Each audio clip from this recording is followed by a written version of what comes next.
हरे कृष्णा प्रभु जी, दंडवत प्रणाम।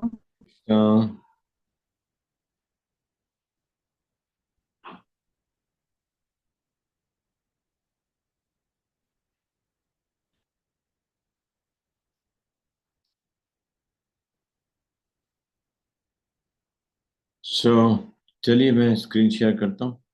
हम लोग 34th चैप्टर पढ़ेंगे। कुछ अध्याय 28वें के बाद में वो भगवान के रासा डांस, रास नृत्य के विषय में है।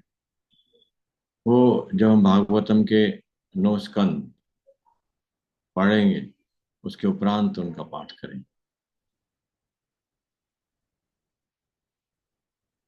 प्रभुपाद जी इससे बहुत अक्सर भक्त लोग पूछते थे कई बार कि भगवान के जो गोपियों के साथ में लीलाएं हैं उसके विषय में बताएं। तो प्रभुपाद हमेशा एक बात बोलते थे, वो बोलते मैं सक्षम नहीं हूं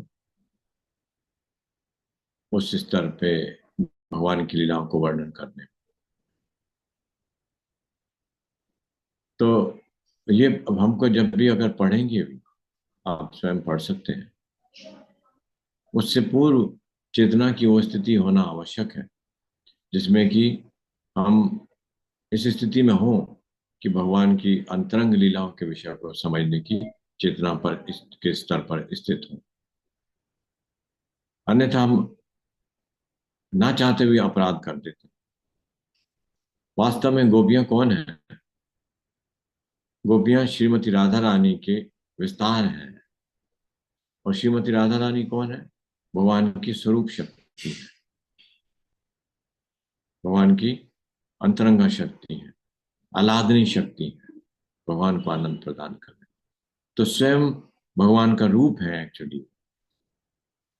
और समस्त गोपियां लक्ष्मियां, समस्त लक्ष्मियां, समस्त गोपियां जो है, और उसके उपरांत सारे जितने भी विस्तार हैं इस भौतिक जगत में या अध्यात्म जगत में, वो सब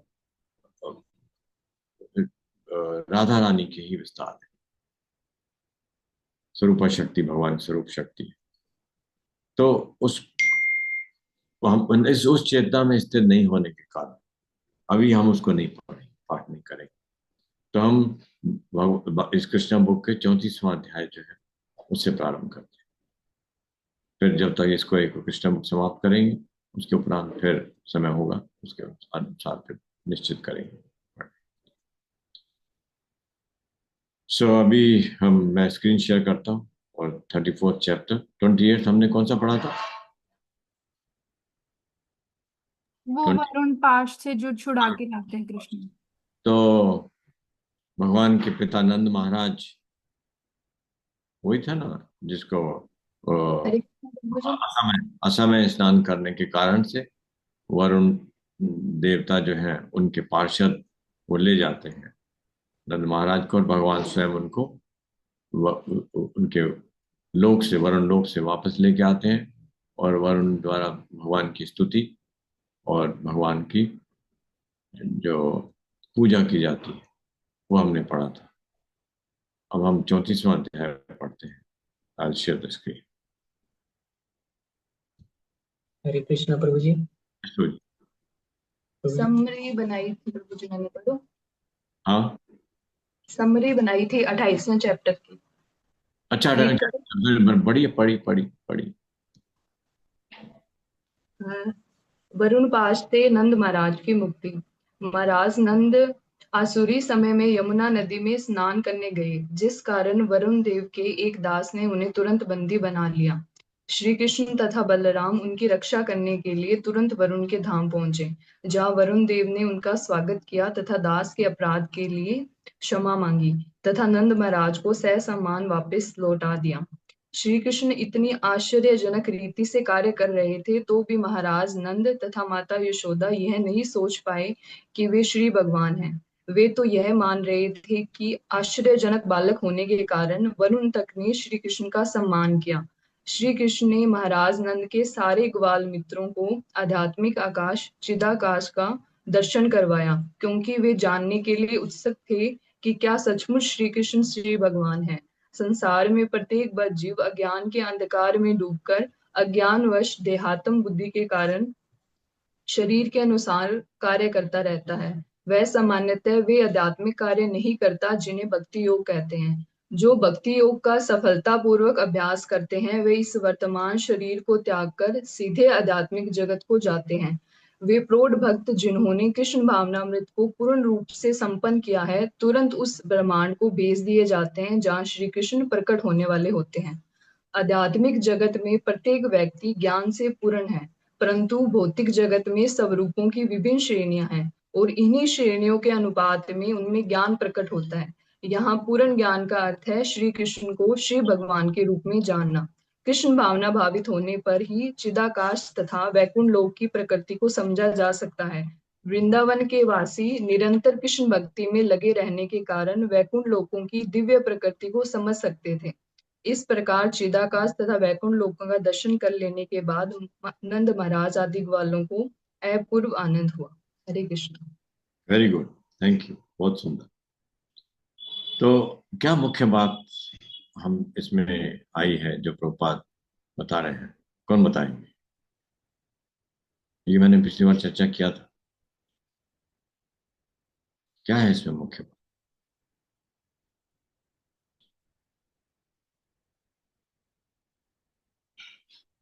प्रभुपाद क्या कहना चाह रहे हैं?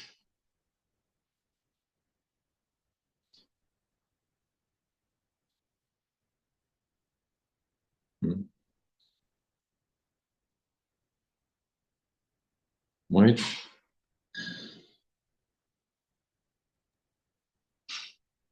जब तक हम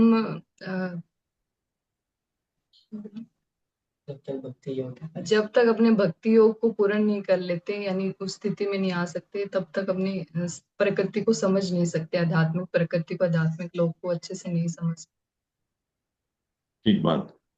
उससे पहले प्रभुपाद क्या कह रहे हैं? उससे पहले प्रभुपाद बोल रहे हैं कि इस भौतिक जगत में जीवों की स्थिति के अनुसार,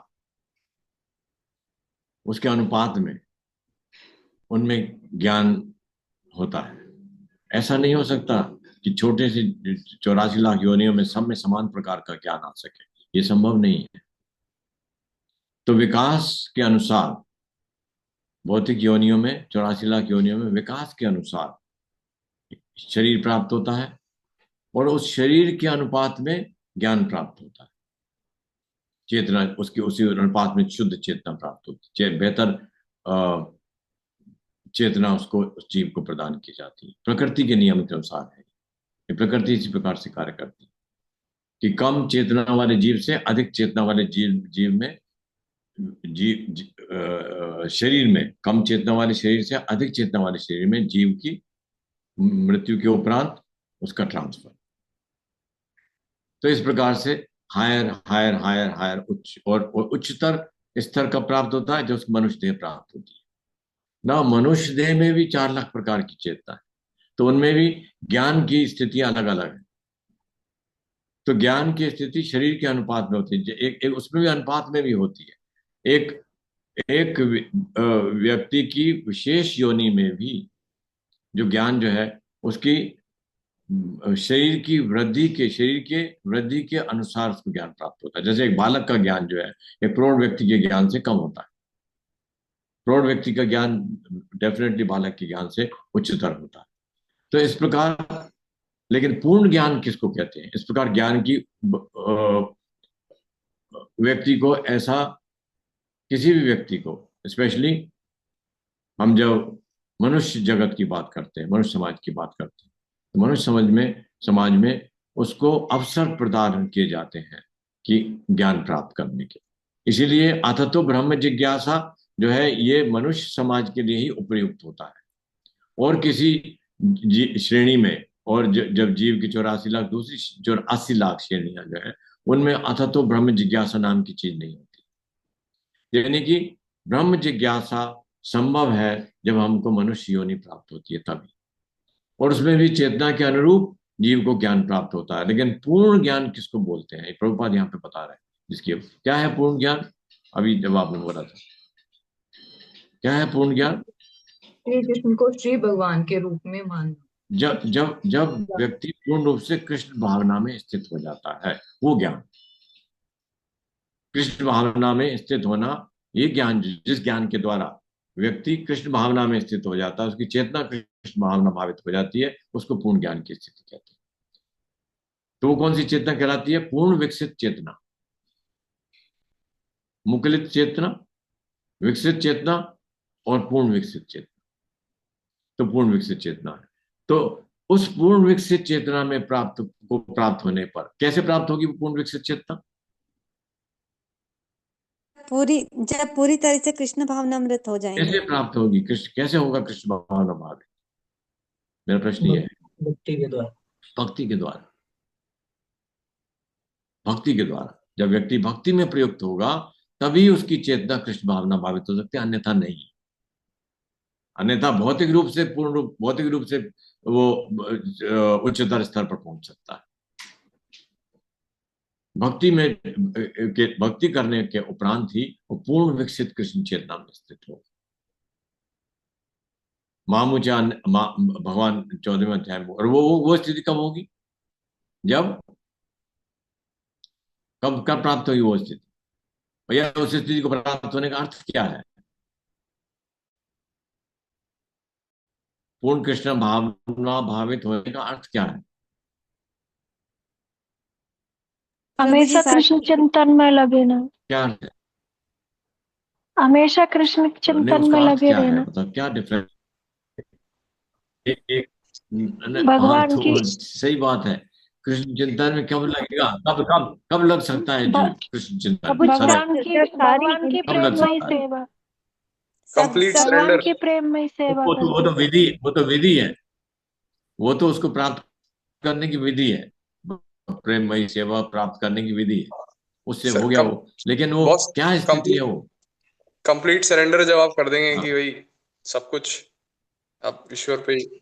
हाँ, ये सारी बातें हैं, लेकिन वो क्या क्या क्या अंतर है पूर्ण विकसित भौतिक चेतना और पूर्ण विकसित कृष्ण हरे चेतना? कृष्ण प्रभु जी, ब्रह्मभूत और जीवभूत वाले।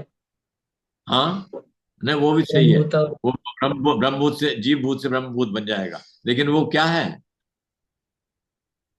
ब्रह्मभूत से कृष्ण जीवभूत, प्रेम। सही बात है। ब्रह्मभूत से जीवभूत स्थिति से ब्रह्मभूत स्थिति में आ जाएगा। कैसे? यानी, और या यूं कहें कि ब्रह्मभूत स्थिति का मीनिंग क्या है? भगवान के साथ जो उसका रिलेशन है उसको वो रिकॉग्नाइज कर लेगा। नहीं, जो पहले से जो पढ़ रहे हैं वो वही बता सकते हैं बस। प्रभु जी, जब हम सारी इंद्रियों को भगवान की सेवा में लगाएंगे तब ये हम सारी कृष्ण। विधि बता रहे हैं आप। विधि सही है, बिल्कुल सही है आप। विधि बिल्कुल सही है, लेकिन क्या बोलते हैं उससे? क्या क्या क्या बोलते हैं उसको? क्या अर्थ है पूर्ण विकसित भौतिक चेतना, पूर्ण विकसित कृष्ण चेतना, क्या अंतर है? या ब्रह्मभूत स्थिति कैसे प्राप्त होती है? प्रभु जी, जो देहात्म बात क्या है? अपने शरीर के लिए कार्य करेंगे, अपने परिवार के लिए कार्य करेंगे, वो भौतिकता में है, और जब हम कृष्ण को प्रसन्न करने के लिए कार्य करते हैं तो वो आध्यात्मिक कार्य हो गया। हाँ हाँ, ठीक है, और आगे बताइए थोड़ा विकसित। एक सरल तरीका तो है देहात्म बुद्धि से मुक्त होना, अर्थात, अब आगे बताइए, मैंने हिंट दिया, अर्थात देहात्म बुद्धि से कब मुक्त हो सकते हैं? जब अपने के तीनों गुणों से मुक्त। हाँ, तीनों गुणों से मुक्त हो जाए, त्रिगुणातीत हो जब हो जाए। ठीक है, भगवान 14वें अध्याय में कहते हैं माम चा अव्यभिचारिणे भक्ति योगे न जो सेवते सा गुणा समतीते त्यान। पढ़िए वो श्लोक, माम चा अव्यभिचारिणे भक्ति योगे न जो सेवते सा गुणा समतीते त्यान ब्रह्म भूयाय कल्पते। कौन सी भक्ति? अव्यभिचारिणी भक्ति, कल भी हमने चर्चा की थी। माम चा यो अव्यभिचारिणी भक्ति योगे न जो सेवते सा गुणा समतीते त्यान, गुणों से पार हो जाता है। हमारी मुश्किल तो गुण है ना, ये देहात्म बुद्धि क्यों है? गुणों में स्थित है, हम प्रकृति के तीनों गुणों के प्रभाव में स्थित है, इसलिए देहात्म बुद्धि है। तो प्रकृति के तीन गुणातीत उसको बोलते हैं, गुणातीत। फिर ब्रह्म भूया, उसी को ब्रह्म भूया बोलते हैं, उसी को ब्रह्मभूत बोलते हैं। फिर गुणों की हिम्मत नहीं है भगवान का, लेकिन भक्ति योग में जो स्थित है उसके बाद में जो गुणातीत हुआ है उसमें उसको माया नहीं टच कर सकती, क्योंकि वो पूर्ण कृष्ण भावना भावित है। पूर्ण कृष्ण भावना भावित है, फिर उसको नहीं माया टच कर सकती। प्रभु जी, कृष्णा प्रभु जी। सबसे पहले तो अपनी जो इंद्रियां हैं उसको ही हमें मतलब देखते रहना चाहिए कि मतलब इंद्रियां कैसे कार्य करी, हम कौन से कार्य करें, उन पर मतलब दृष्टि रखनी चाहिए। इंद्रियों को भगवान, ये विधि है ना, इंद्रियों को भगवान की सेवा में लगाना। हम दृष्टि कितनी भी रख लें, हम इंद्रियों को कंट्रोल नहीं कर सकते, अपने आप हो जाएंगे। और ये मेरा परखा हुआ है, ये व्यक्तिगत अनुभव है। आप कहो कि मैं कल से मीट खाना छोड़ दूंगा, कल से मैं पीना छोड़ दूंगा, मैं सिगरेट पीना छोड़ दूंगा, नहीं छूट सकता। आप कृष्ण भावना भावित में लग जाइए, छूट जाएगा अपने आप, निश्चित है ये, बिल्कुल निश्चित बात है, without any doubt. This shows, ये बात पक्का, ये हमको आश्वासन देती है कि कितना पोटेंट है ये प्रोसेस।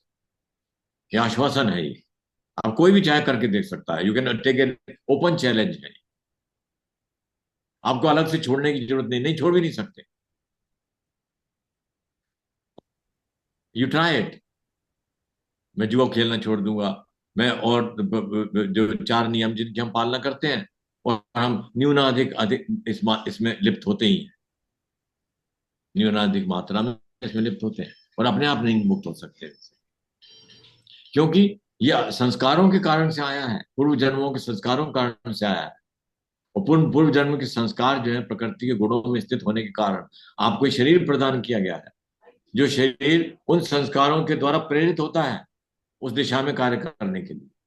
और उसकी परिस्थितियां जो है, वो भगवान जो है आपके हृदय में बैठे हैं, वो याद दिलाते हैं आपको, तुम ये करो, तुमने ये नहीं किया था पिछले लाइफ में, आपसे छूट गया था ये, आप ये करना चाहते थे, आपने नहीं किया, अभी परिस्थिति आपके लिए सुगम है, करिए आप।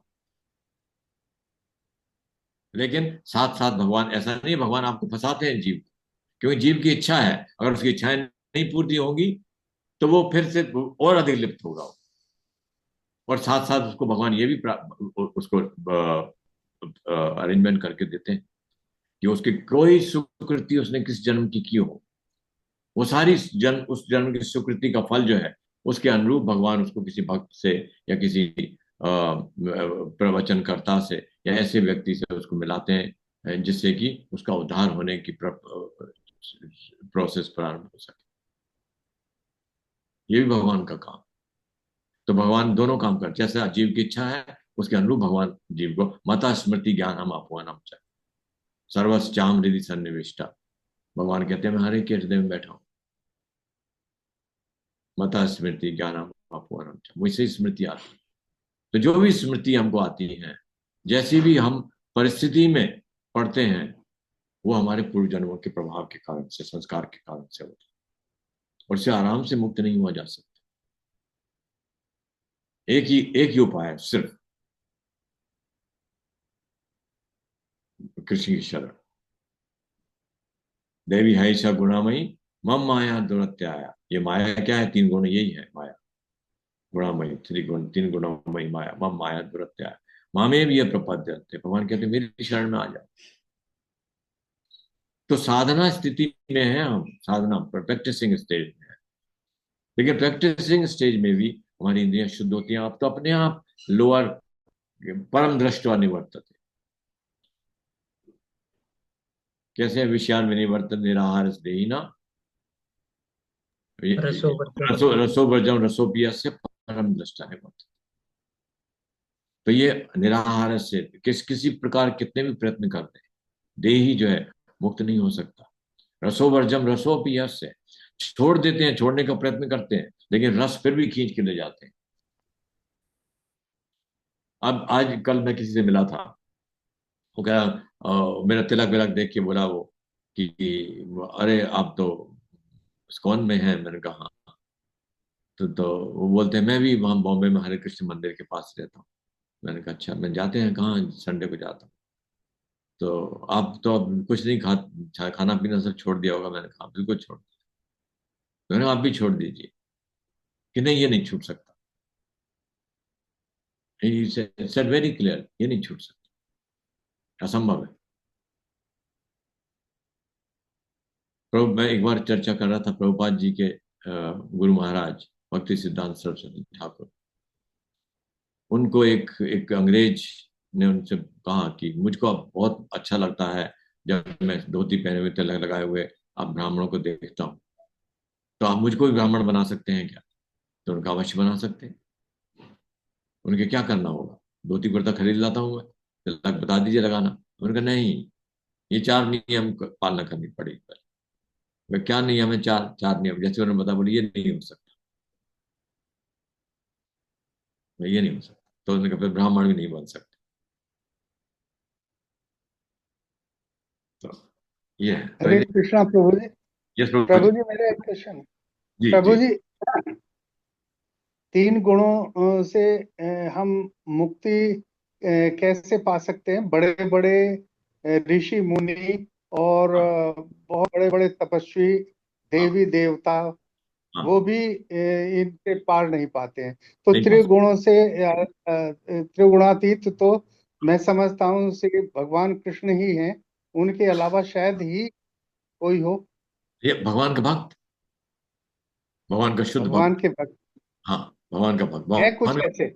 हाँ नहीं नहीं, बिल्कुल भगवान क्या गारंटी दे रहे हैं ना। देखिए, और इसके अनुभव भी हो सकता है ना, होता है ना इसका। जब आप वो संसार में देखिए, जितने प्रपोर्शन में भक्ति करेंगे, जितने प्रपोर्शन में कृष्ण भावनाभावित होंगे, उतने प्रपोर्शन में आप गुणों से मुक्त होते जाएंगे। उतने प्रपोर्शन में, ये प्रपोर्शन है, ये आपके ऊपर निर्भर करता है। भगवान ने हमको दिया है ना। अर्जुन अर्जुन वे भगवान चाहे तो हमको इमीडिएटली गुणातीत कर सकते हैं, पर हम क्योंकि गुणातीत होंगे फिर से आ जाएंगे। तो जब तक हम खुद अपने स्तर पर, जब अपने प्रयत्नों से, भगवान की कृपा से तो होगा ही ये संभव, लेकिन हम प्रयत्न तो करने पड़ेंगे। गुणातीत होना होना चाहते हैं तो इंद्रियों, वो क्या, उसका अर्थ क्या है? इंद्रियों का शुद्ध होना। शुद्ध इंद्रियां क्या है? यानी भगवान की सेवा में लगी हुई। उनका काम ही यही है इंद्रियों का। इंद्रियां हैं ही इसी कार्य के लिए कि भगवान की सेवा कर सके। यही काम है इंद्रियों का।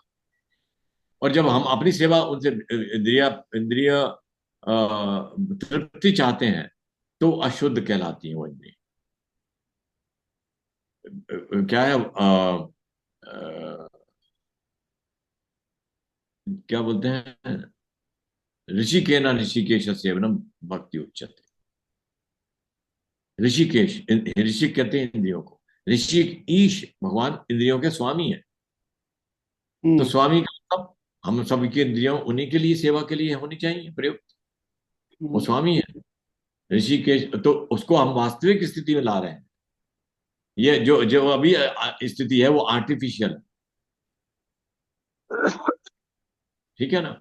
प्रभु जी ऐसी कोई एग्जाम्पल कहीं पढ़ने में नहीं आती या सुनने में नहीं आती, केवल ये षट गोस्वामी, ये सारे प्रभुपाद, ये गुणातीत हैं सब। ये लोग जितने गोस्वामी हैं सारे गुणातीत हैं। ये आप जिनकी बात कर रहे हैं वो योग वाले हैं, जो योग के माध्यम से गुणातीत होने का प्रयत्न कर रहे हैं, वो नहीं टिक सकते।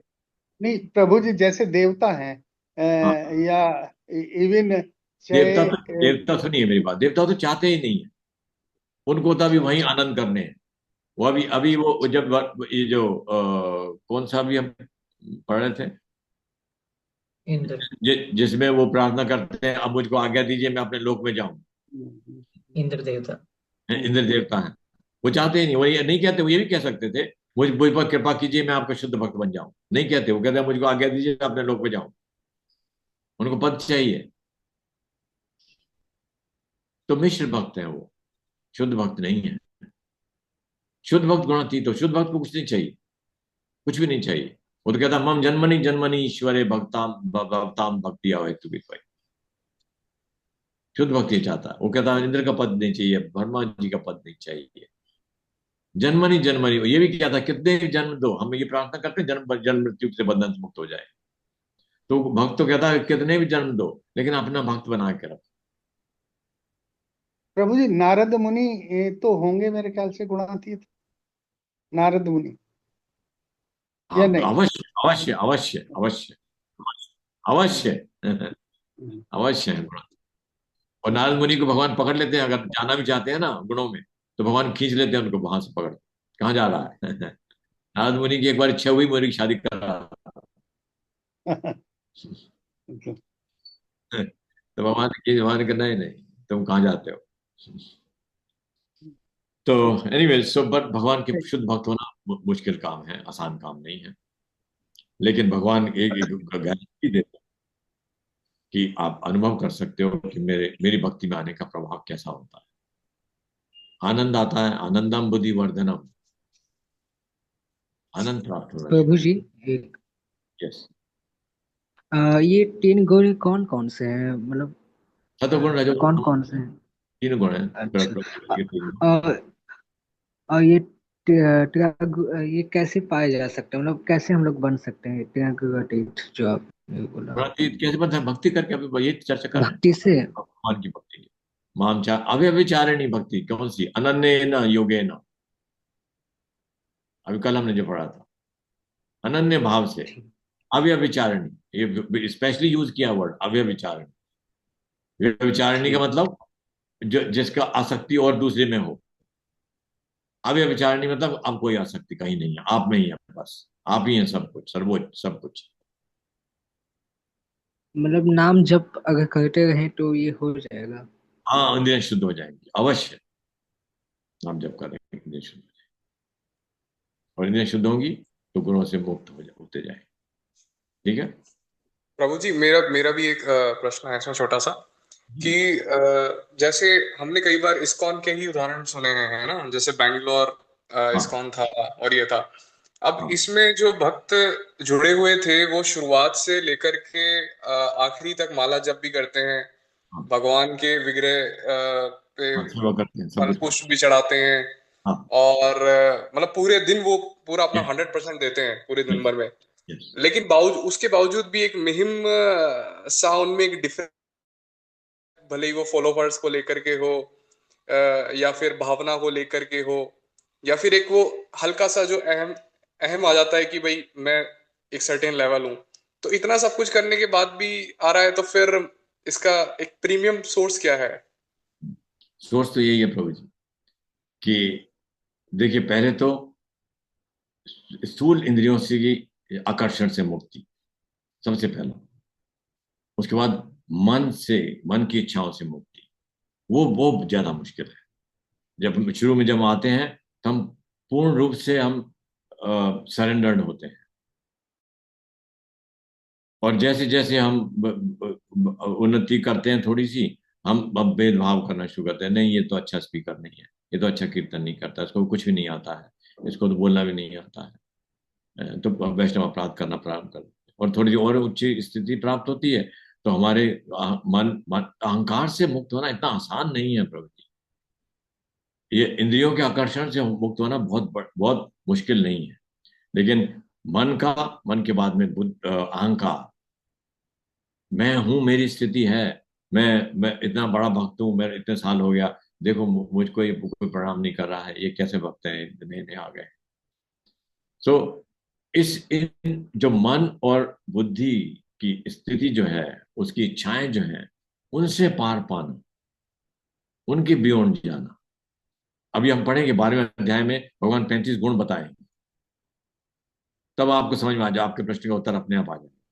वो 35 गुणों में हम अपने आप को बिठा के देखेंगे हम कहाँ पर हैं, तो हमको समझ में आ जाएगी बात कि ये कितनी मुश्किल क्यों है।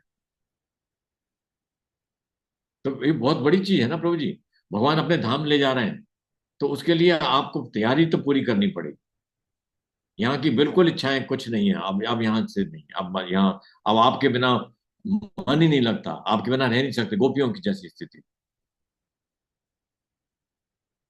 वो स्थिति जब आ जाएगी, ना उनको उसकी सम्मान की चिंता है, ना उनको कोई और किसी और प्रकार की चिंता है, ना शरीर की चिंता है, कोई किसी प्रकार की कोई चिंता नहीं है, कोई एंग्जाइटी नहीं है, सिर्फ भगवान कैसे प्रसन्न हो।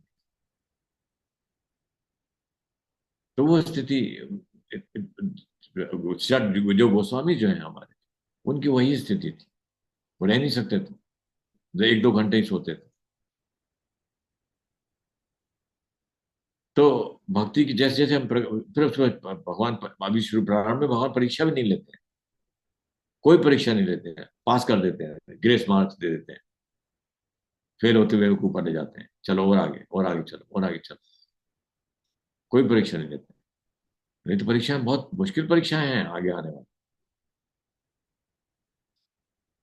अभी तो हम इसमें ही कोई जरा सी कष्ट हुआ, ओ हो ये भगवान, मैं तो 16 माला भी जप करता हूँ, उठता भी जल्दी हूँ, फिर भी ये मेरे साथ ये क्यों किया, we are questioning. So never mind, but ये पक्की बात है, ये लोगों का अब ऐसा अनुभव है कि ये प्रोसेस है, but it may take many lifetimes actually. It may not be a one lifetime achievement. But पूर्ण रूप प्रभुपाद कई बार ये भी बोलते थे कि it can split second. आपकी भावना जो है भौतिक से पूर्ण रूप से कृष्ण चेतना होना है, बस, और कुछ नहीं चाहिए।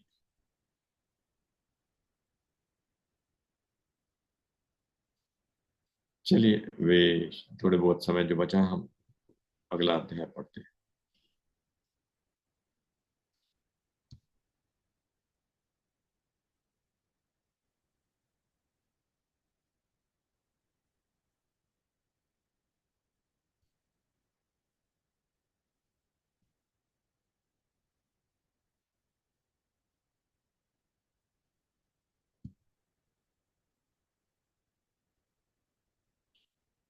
तो अध्याय 34, विद्याधर मोक्ष तथा शंखचूड़ वध। पढ़िए। मैं रीड करूं प्रभु जी? वंदना माता जी, आप रीड कर लीजिए। हरे कृष्णा प्रभु जी, हरे कृष्णा माता जी। विद्याधर मोक्ष तथा शंखचूड़ वध। एक बार नंद आदि ग्वालों ने शिवरात्रि मनाने के लिए अंबिका वन जाने की इच्छा प्रकट की। रासलीला शरद ऋतु में संपन्न हुई थी और उसके बाद दूसरा बड़ा उत्सव होली या दोल यात्रा होता है। दोल यात्रा तथा रासलीला के मध्य एक महत्वपूर्ण उत्सव मनाया जाता है जिसे शिवरात्रि कहते हैं, जो शिवजी के भक्तों तथा शैवों द्वारा संपन्न की जाती है। किंतु कभी कभी वैष्णव भी इस उत्सव को मनाते हैं क्योंकि ये शिव जी को परम वैष्णव मानते हैं।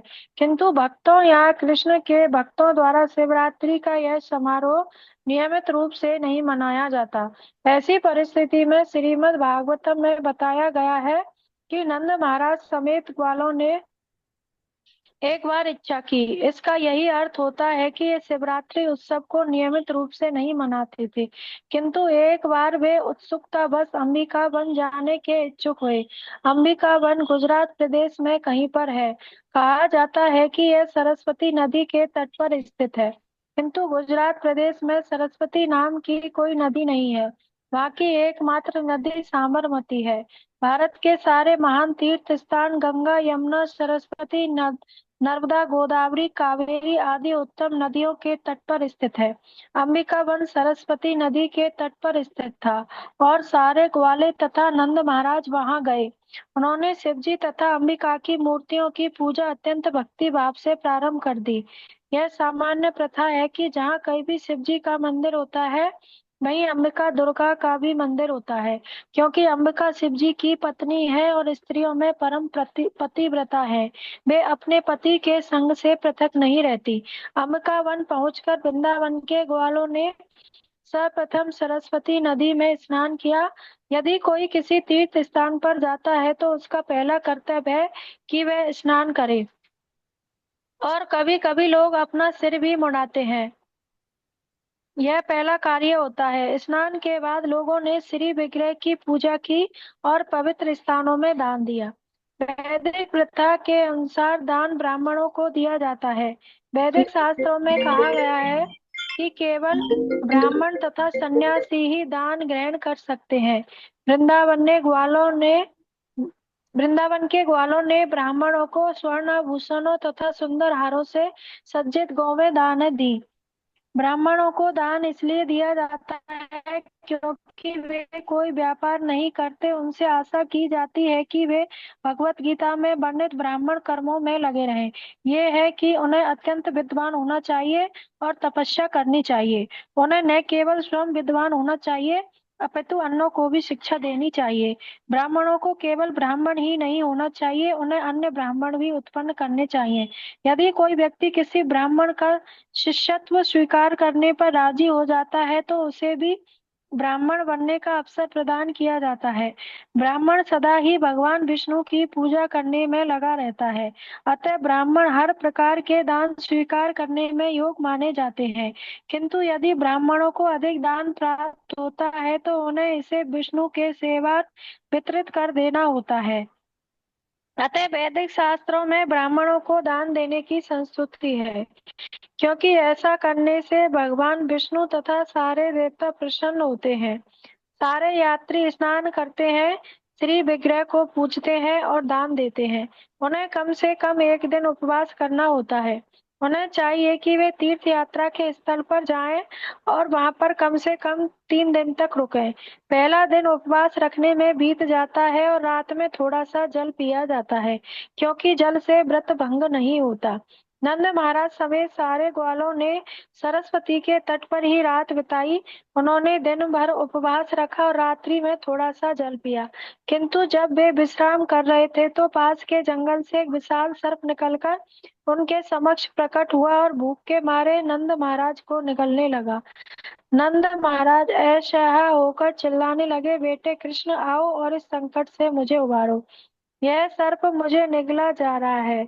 जब नंद ने टेर लगाई तो सारे ग्वाले जग गए और उन्होंने सारी घटना देखी। उन्होंने तुरंत जलते लट्ठे उठा लिए और वे उन्हीं से सर्प को मारने लगे, किंतु तब भी सर्प नंद महाराज को निगलना नहीं छोड़ रहा था। बस उस समय वेलकम, कृष्ण थैंक स्थान पर प्रकट यू, हुए। Thank you welcome. तो यहाँ पर बता रहे हैं प्रभुपाद कि जनरली विष्णु के भक्त जो हैं हर शिवरात्रि के पे विशेष कोई पूजा का आयोजन नहीं करते। तो इसीलिए यहाँ पर आया कि एक बार ऐसा हुआ और उस शिवरात्रि पे ये जो है सरस्वती के निकट तो जो कोई शिवालय जो है वहां पर वो आते हैं और वहां पर इस पूजा का विधान किस प्रकार से संपन्न करते हैं इसके विषय में भगवान जो है प्रभुपाद बता रहे हैं। और ये बता रहे हैं कि वो 3 दिन के लिए वहां पर आए, उपवास रखा और रात को जब सोए हुए थे तो एक विशाल सर्प आ गया और नंद महाराज को निगलने लगा।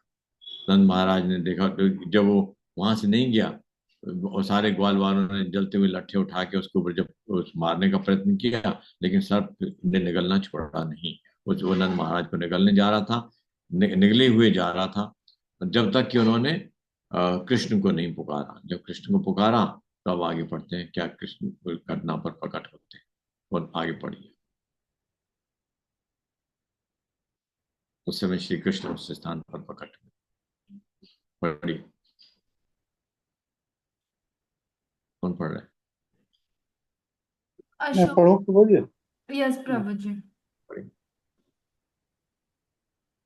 हम्म, हाँ पढ़िए, उस समय, नीचे हाँ, इसको स्क्रॉल।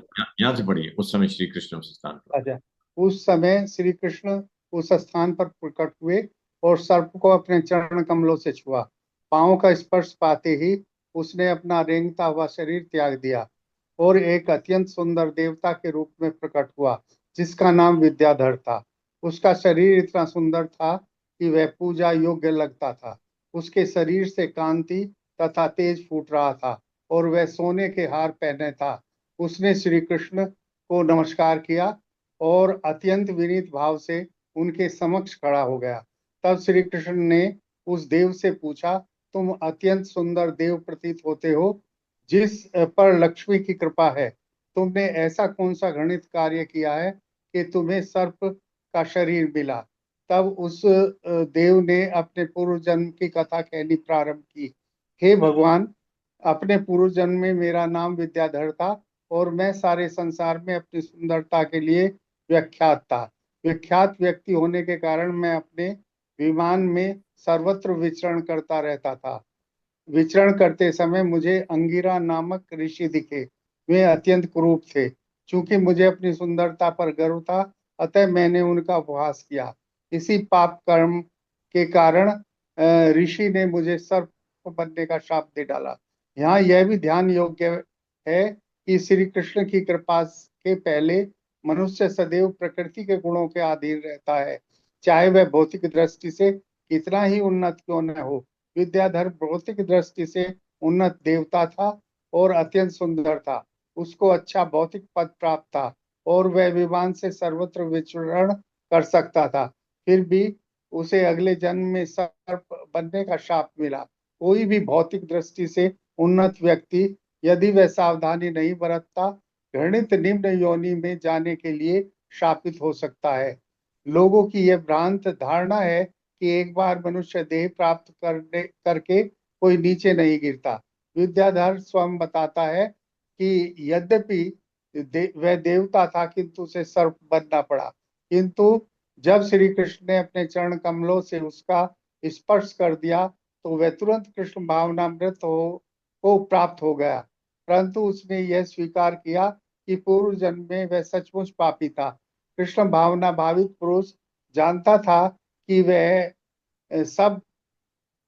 वह श्री कृष्ण का दास नुदास है।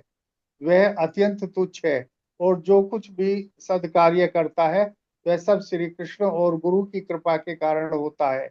वह देव विद्याधर श्री कृष्ण से बातें करता रहा। चूंकि मैं अपने शरीर की अपूर्व सुंदरता से गर्वित था, अतः मैंने ऋषि अंगिरा के कुरूप स्वरूप का उपहास किया। उन्होंने मेरे पाप के लिए शाप दे दिया। मैं सर्प बन गया। अब मैं सोचता हूँ कि उस ऋषि का शाप नहीं, अभी तो मेरे लिए महान वरदान था। यद्यपि उन्होंने शाप न दिया होता तो मुझे सर्प का शरीर न धारण करना पड़ता और अब के चरण कमलों की ठोकर न खाई होती और इस प्रकार मेरे सारे भौतिक कलमश से मुक्त न हो पाता। इस संसार में 4 चीजें अत्यंत मूल्यवान है: उत्तम कुल में जन्म लेना, धनी होना, विद्वान होना और सुंदर होना। ये सब भौतिक संपदा समझे जाते हैं। दुर्भाग्यवश कृष्ण भावनामृत के बिना ये भौतिक संपदाएं कभी कभी पाप एवं अपयश का कारण बन जाती है। विद्याधर देवता होते हुए भी और सुंदर शरीर वाला होकर भी गर्व के कारण सर्प का शरीर प्राप्त करने के शाप से शापित हुआ। अतः इस घटना से हमें यह शिक्षा मिल सकती है कि जिन लोगों को अपनी भौतिक संपदा का अत्यंत गर्व होता है और जो दूसरों के प्रति शत्रु भाव रखते हैं, उन्हें सर्प का शरीर मिलता है।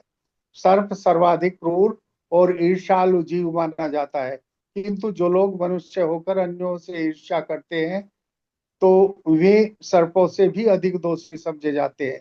सर्प को मंत्रों और औषधियों के बल पर दमित या नियंत्रित किया जा सकता है, किंतु जो ईर्ष्यालु है उसे कोई भी वश में नहीं कर सकता। विद्याधर आगे विद्याधर ने आगे कहा, हे प्रभु, अब मैं सोचता हूँ कि समस्त पाप कर्मों से मुक्त होकर अपने घर स्वर्ग वापस जाने के लिए आपकी अनुमति प्राप्त कर लूं। यह प्रार्थना सूचित करती है कि जो लोग सकाम कर्मों में अनुरक्त हैं और उच्च लोकों में जाकर सुख भोगना चाहते हैं, वे श्री भगवान की स्वीकृति के बिना जीवन लक्ष्य की प्राप्ति नहीं कर सकते। श्रीमद् भगवत गीता में यह भी कहा गया है कि अल्पज्ञ लोग भौतिक लाभ की कामना करते रहते हैं, फलते तरह तरह के देवताओं को पूजते हैं, किंतु वास्तव में वे भगवान श्री कृष्ण या श्री कृष्ण की अनुमति से ही देवताओं के वरदान को प्राप्त करते हैं। देवताओं में किसी प्रकार का लाभ या वरदान देने की शक्ति नहीं होती। यदि किसी को भौतिक वर मांगने ही है तो वह भगवान श्री कृष्ण की पूजा करके उनसे मांग सकता है। श्री कृष्ण भौतिक वरदान देने में भी सक्षम है, किंतु एक देवता से भौतिक वरदान की याचना करने तथा श्री कृष्ण से याचना करने में अंतर है। ध्रुव महाराज ने भौतिक वरदान के लिए श्री भगवान की पूजा की थी, किंतु जब उन्हें वास्तव में श्री भगवान की कृपा प्राप्त हुई और उनके दर्शन हुए तो वे इतने प्रसन्न हुए कि उन्होंने कोई भी भौतिक वरदान लेना अस्वीकार कर दिया। बुद्धिमान व्यक्ति कभी भी न तो देवताओं की कृपा की आकांक्षा करता है न उन्हें पूजता है। वह सीधे कृष्ण भावना भावित बन जाता है, और यदि उनके मन में किसी भी भौतिक लाभ की कामना होती भी है तो वह देवताओं से न मांगकर श्री कृष्ण से मांगता है। विद्याधर, जो स्वर्ग वापस जाने के लिए श्री कृष्ण की अनुमति की प्रतीक्षा कर रहा था, बोला, आपके पाद स्पर्श से मैं सभी प्रकार की भौतिक पीड़ाओं से मुक्त हो गया हूँ। आप योगेश्वर हैं। आप यदि भगवान हैं तो आप समस्त भक्तों के इसको यदि आप भगवान हैं, आप समस्त भक्तों के स्वामी हैं, आप स्वर्ग के स्वामी हैं। अतः मैं आपकी अनुमति चाहता हूँ, आप मुझे पूर्णतः शरणागत बना ले। मैं भली भांति जानता हूँ कि जो आपके पवित्र नाम का निरंतर जप करता है वह समस्त पापों के फलों से मुक्त हो जाता है, और जिन लोगों को साक्षात आपका चरण स्पर्श प्राप्त हो तो वे निश्चित रूप से मुक्त हो जाते हैं। अतः मेरा दृढ़ विश्वास है कि आपके दर्शन से तथा चरण स्पर्श से मैं ब्राह्मण श्राप से मुक्त हूँ। इस प्रकार विद्याधर को श्री कृष्ण से अपने घर स्वर्गलोक जाने की अनुमति प्राप्त हो गई। इस अनुमति को प्राप्त करने के बाद उसने श्री भगवान की परिक्रमा की और प्रणाम करके वह अपने स्वर्गधाम को चला गया।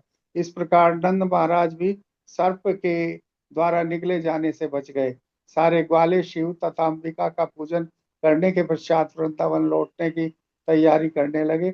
लौटते समय उन्हें श्री कृष्ण के अद्भुत कार्यकलाप याद आते रहे। विद्याधर की मुक्ति का बखान करने से वे श्री कृष्ण के प्रति और अधिक आसक्त हो गए। तो वे तो शिव तथा अंबिका पूजन करने के लिए आए थे, किंतु श्री कृष्ण के प्रति अधिक अनुरक्त हो गए। इस प्रकार गोपियां भी कात्यायनी का पूजन करके श्री कृष्ण के प्रति अधिक अनुरक्त हुई थी। श्रीमद् भागवत गीता में कहा गया है कि जो लोग ब्रह्मा, शिव, इंद्र तथा चंद्र जैसे देवताओं की पूजा किसी स्वार्थ से करते हैं वे अल्पज्ञ हैं और वे जीवन के वास्तविक उद्देश्य को भूल गए हैं। किंतु वृंदावन के ग्वाले सामान्य व्यक्ति न थे। उन्होंने जो कुछ किया श्री कृष्ण के लिए किया। यदि कोई ब्रह्मा तथा शिव की पूजा श्री कृष्ण के प्रति अनुराग बढ़ाने के लिए करता है तो वह मान्य है, किंतु यदि कोई निजी लाभ के लिए देवताओं के पास जाता है तो वह निंदनीय है। इस घटना के पश्चात एक सुहानी रात में श्री कृष्ण तथा उनके अग्रज बलराम, जो अकथनीय रूप से शक्तिशाली है, दोनों ही वृंदावन के जंगल में गए। उनके साथ व्रजंगनाएं भी थी और वहां में परस्पर मंगल मनाने लगे। व्रजंगनाएं सुंदर वस्त्रों से आभूषित थी। वे चंदन का लेप किए हुए थी और फूलों से सजी हुई थी। आकाश में चंद्रमा चमक रहा था और उसके चारों ओर तारे टिमटिमा रहे थे। मंद वायु बह रही थी जिसमें मल्लिका पुष्पों की सुगंध मिश्रित थी। और भौरे इस गंध के पीछे पागल हो गए थे। इस मनोहर वातावरण में श्री कृष्ण तथा बलराम दोनों मधुर स्वर में गाने लगे। बालाएं उनकी स्वर लहरी में ऐसी लीन हुई कि वे अपने सुध बुध खो बैठी। उनके केश खुल गए, वस्त्र शिथिल पड़ गए और उनकी मालाएं पृथ्वी पर गिरने लगी। जब वे इस प्रकार तल्लीन थी और प्राय मत्त थी, तो कुबेर का एक पार्षद असुर पार्षद वहां प्रकट हुआ। इस असुर का नाम शंखचूड़ था, क्योंकि इसके मस्तक पर शंख की आकृति की एक मणि थी। जिस प्रकार कुबेर के दो पुत्रों ने अपने ऐश्वर्य के मद में श्री नारद मुनि की परवाह नहीं की थी, उसी प्रकार शंखचूड़ ने अपने ऐश्वर्य से इतराया हुआ उसने सोचा कि श्री कृष्ण तथा बलराम सामान्य ग्वाले हैं और जो अनेक सुंदर लड़कियों के साथ आनंद मना रहे हैं। सामान्यतः भौतिक जगत में धनवान व्यक्ति सोचता है कि सुंदर स्त्रियों का भाव उसे ही करना चाहिए। शंखचूड़ भी यही सोच रहा था, क्योंकि वह कुबेर के धनाढ्य परिवार का था। अतः श्री कृष्ण तथा बलराम को नहीं, अपितु उसे ही इतनी सुंदर बालाओं का आनंद लूटना चाहिए। अतः उसने उन पर आक्रमण करने का निश्चय किया। श्री कृष्ण और बलराम तथा ब्रजरांगनाओं के समक्ष प्रकट हुआ और उन सुंदर लड़कियों को उत्तर की ओर ले चला। श्री कृष्ण तथा बलराम के होते हुए वह उन पर रोब जमा रहा था, मानो वह उनका स्वामी अथवा या पति हो। इस शंखचूड़ द्वारा इस प्रकार अपहरण की जा रही ब्रज बालाएं रक्षा के लिए श्री कृष्ण तथा बलराम का नाम ले लेकर पुकारने लगी। दोनों भाई अपने हाथ में साल की लठ लेकर उसका पीछा करने लगे। वे गोपियों से कहते जा रहे थे, डरना नहीं, हम इस असुर को दंड देने के लिए तुरंत आ रहे हैं। परंतु वे शंखचूड़ के पास पहुंच गए।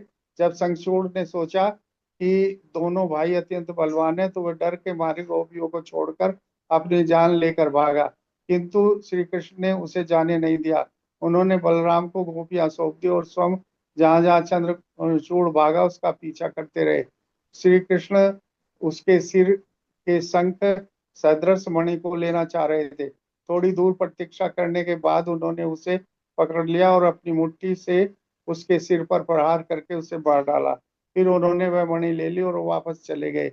उन्होंने समस्त ब्रजांगनाओं की उपस्थिति में वह मणि अपने भाई बलराम को सौंप दी। इस प्रकार पुरुषोत्तम भगवान श्री कृष्ण के अंतर्गत विद्याधर मोक्ष तथा शंखचूड़ वध नामक 34वें अध्याय की भक्ति वेदांत तात्पर्य पूर्ण हुए। हरे कृष्ण। हरे कृष्ण।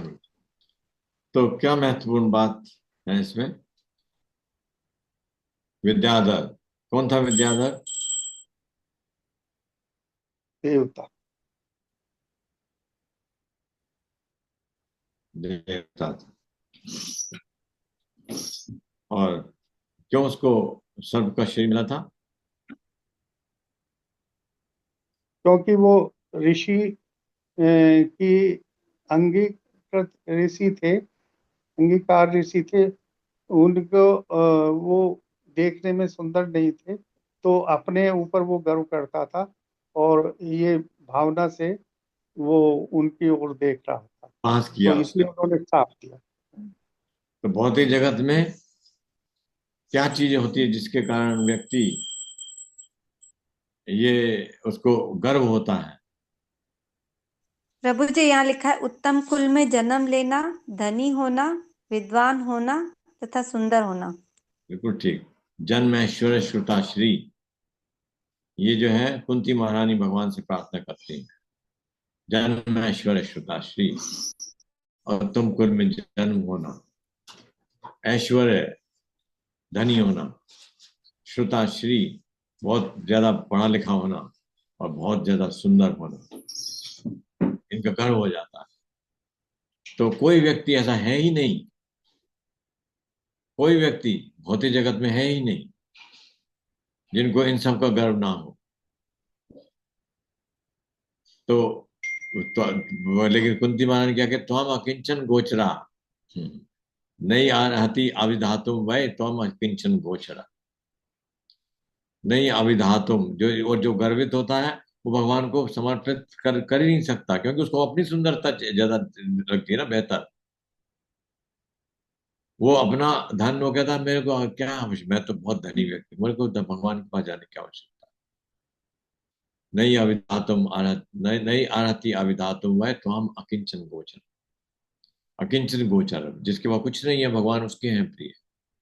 वास्तव में उसी स्थिति में आदमी भगवान की पूर्ण रूप से शरण ले सकता है। और देखिए, वो उसको उद्धार जब हो गया, वापस अपने वो अपनी उस शरीर को प्राप्त हो गया, सुंदर शरीर को, विद्याधर जो था, तो वो क्या कहता है, मुझको अपने धाम जाने की आज्ञा, अपने घर जाने की आज्ञा दी। वो भी यही कहता है, अब मैं मुक्त हो गया हूँ, आपने बहुत कृपा की है मुझ पर, और आपकी कृपा से मैं अपने घर जाना चाहता हूँ फिर से। वो भी नहीं चाहता कि आप अपने धाम ले जाइए, मुझको अपनी भक्त बना लीजिए, वो भी नहीं चाहता।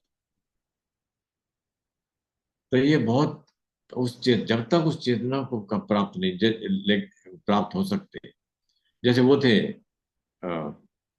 कुबेर के पुत्र मणिगिरी और नलकुबर। वो नारद जी से के कारण से इनको तो अंगिरा मुनि ने श्राप दिया था, उनको श्राप दिया था नारद मुनि। अच्छा देखिए, ये भी कुबेर के परिवार के थे, वो भी कुबेर के परिवार के हैं, वो तो खास पुत्र हैं कुबेर के, तो उनका गर्व तो किस स्तर का होगा हम अंदाज लगा सकते हैं। तो एक यहाँ का छोटा मोटा धनी का बेटा, धनी आदमी का बेटा, वही पार में नहीं, वही कंट्रोल में नहीं आता है। तो कुबेर जो इस भौतिक जगत के खजांची हैं, उसके पुत्र थे वो, बहुत गर्वित थे।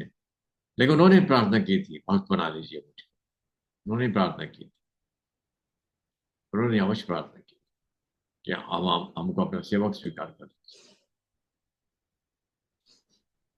और कई कई जगह ऐसा मेंशन है कि भगवान ने उनको मौका दिया, क्या जब प्रार्थना चाहते हैं नहीं, भगवान को जल्दी थोड़ी है।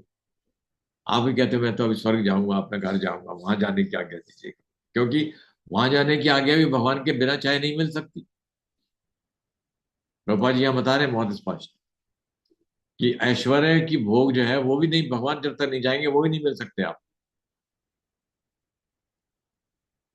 तो वो इसलिए इसका अनुरूप वो प्रार्थना करते हैं, प्रभु अब मैं आपकी कृपा से मैं मुक्त हो गया हूं, अब मुझको आज्ञा दीजिए, फिर मैं जाऊं अपने घर। दूसरा और क्या था इसमें, शंखचूड़। तो शंखचूड़ ये कहाँ कहते हैं, कौन, ये भी ये तो असुर हैं, असुर है, ये समझते हैं कि असुर और उसमें क्या अंतर है सामान्य व्यक्तियों में, क्यों असुर कहते हैं उन्हें?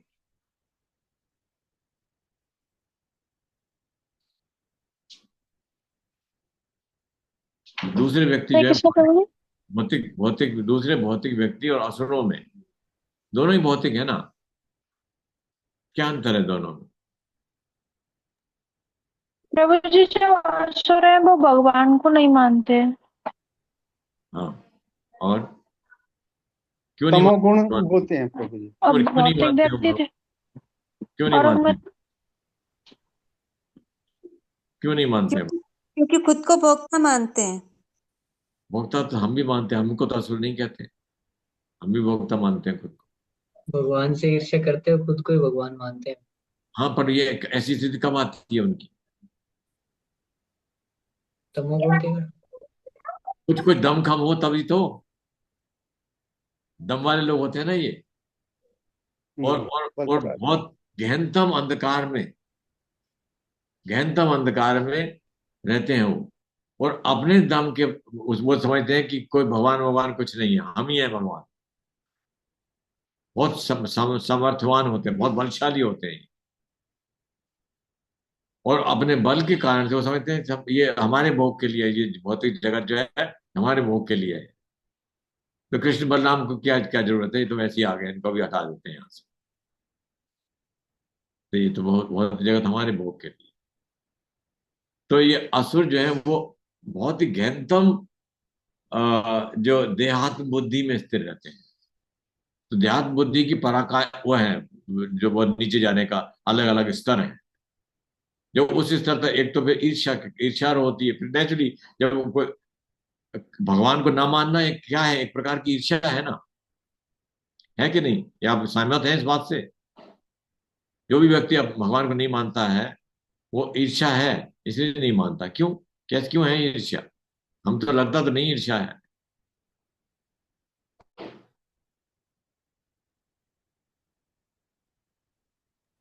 क्योंकि प्रभु कैसे जी खुद कैसे कैसे, कैसे, कैसे समझे इस बात को? ईर्ष्या है ये।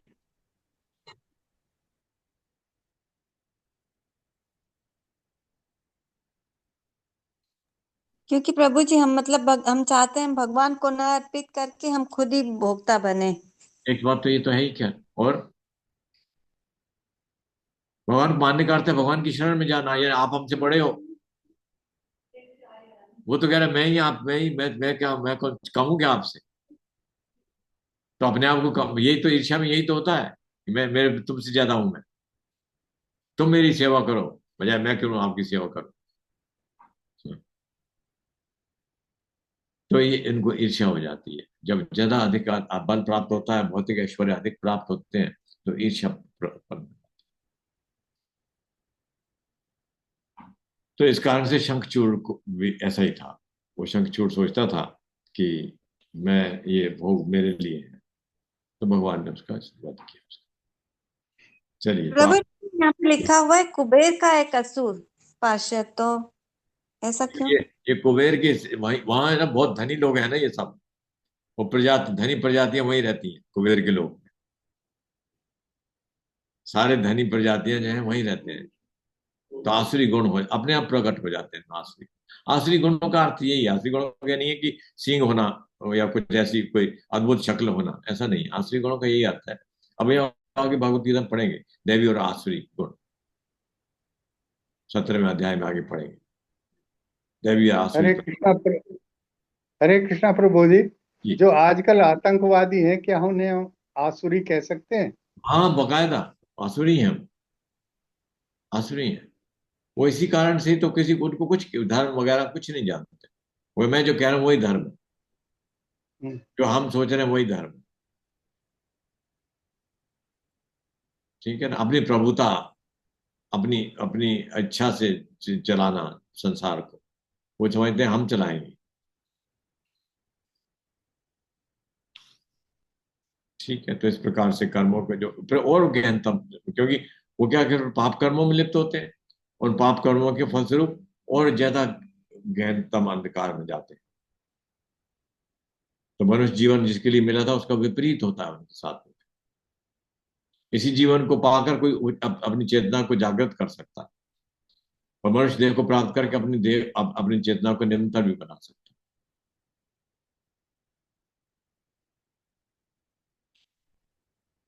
चलिए वे स्टॉप है। हरे कृष्ण हरे कृष्णा हरे कृष्णा कृष्णा कृष्णा हरे हरे, हरे राम राम राम हरे हरे, हरे कृष्णा कृष्णा कृष्णा हरे हरे, हरे राम राम राम हरे हरे, हरे कृष्णा कृष्णा कृष्णा हरे हरे, हरे राम राम हरे। प्रभुपाद की हरे कृष्ण। प्रभु जी ये जो एक सेकेंड, आपने ये जो मतलब ये कहा ना, जैसे तो इसको यूं समझ सकते हैं कि जो विद्याधर था उसने वैष्णव अपराध किया जिस कारण से उसको हाँ, सर्प की योनि मिली। अपराध किया ना उसने एक भक्त को उपहास किया उसने, है ना? उपहास के उपरांत, उपहास के कारण उसको, और वो किस लिए उपहास किया? कि तुम बहुत कुरूप हो, मैं बहुत सुंदर हूं। इसलिए उपहास। जन्म ऐश्वर्य श्रुताश्री ए धीमान मदापुमान नहीं आहति अवधातु में तो अमति चंद पूछा। सो ठीक है, आंसर योर क्वेश्चन। जी प्रभु।